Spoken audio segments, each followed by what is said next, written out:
Hello ladies and gentlemen, and welcome to one of my layout tips and tricks in Allplan. So before going into the layout editor, what I would like you to do is first select the drawings that you need beforehand. So for example, I have these two, and when I go into the layout editor, like this, if I hit this button here, you can use of course this one, which drawing files you want. But I always use this one, building structure. Why I use this? Because if I click here, select drawing files currently loaded, then it gives me the two drawings that I already loaded, and I can already place them on the paper if I need to. For tip number 2, I will tell you to use your own labeling. So you have your blank sheet of paper, you set the margins for it. Of course, don't forget to set the colors, because originally it looks something like this.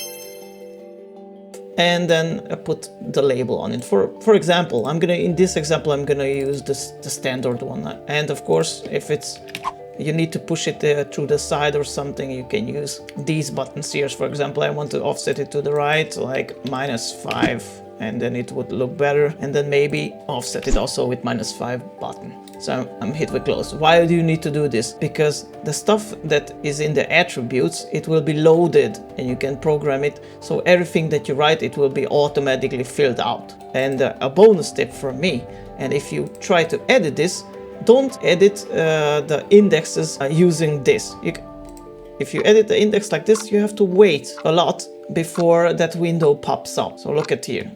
It took some time before I can put the index here for this plan. But instead, what you need to do is click here, you go to the properties palette, then instead of this one, because this will pop up, you need to change to settings, and then here in the index table you can write index, for example, is created by you, and you say something like blah blah blah, and okay, and close. And this instantly goes here inside, and if you made a mistake, you can correct it really fast, because you just hear properties, you take this window in the settings, you say, oh my god, no, I made a mistake, then you click here and you say, oh, it's just blah blah, and then close, and then your changes will be here.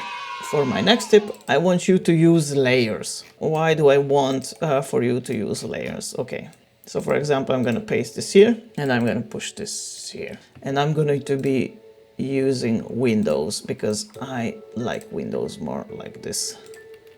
Like this. So for example, let's say you want the dimension lines. Normally it would appear like this. Set all visible, and the plan looks like this. For example, let's say you want all dimension lines in red. Okay, so what we do, you say you don't want to see all layers, you want it to have a fixed structure.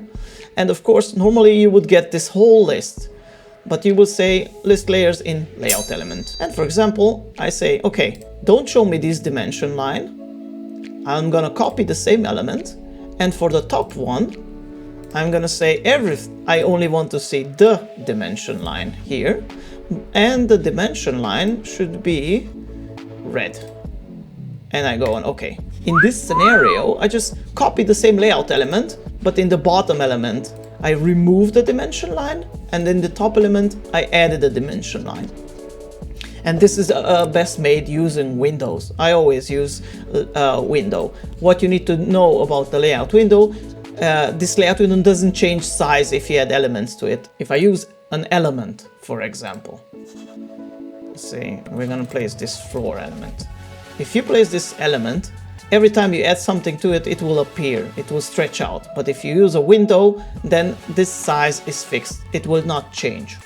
My next tip for you is copy and paste elements. So for example, I've created here on the bottom for A3, let's say details.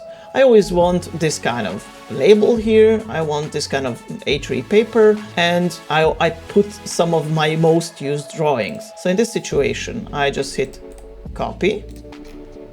So let's say I have to make a detail here. I hit paste, and this will be detail 01. And then double click it, and then I can already do the detail. I just need to move maybe a drawing and add a few drawings to it, and I'm almost done. And for my last tip, here at the bottom, some people may not notice, but you can also change from design view to print view. It means Allplan will show you how it will look as if it would be printed. So I hit the print view, and of course the lines that were construction lines will not be seen, right? Look, this line, for example, it's a construction line, and when I will print it out, it will not be seen. And of course, even the thickness is shown for you, right? In design view, I already set it to thin lines, but if you go to print view, you will see with the thickness that it's supposed to come out. So I found this really good. And you need to be careful because the print view has a different show hide option than the design view. If I put design view here, I have a different set of stuff that I can set or disable. You gotta pay attention to that. If you guys like my tips and tricks, hit the like button and subscribe to the channel.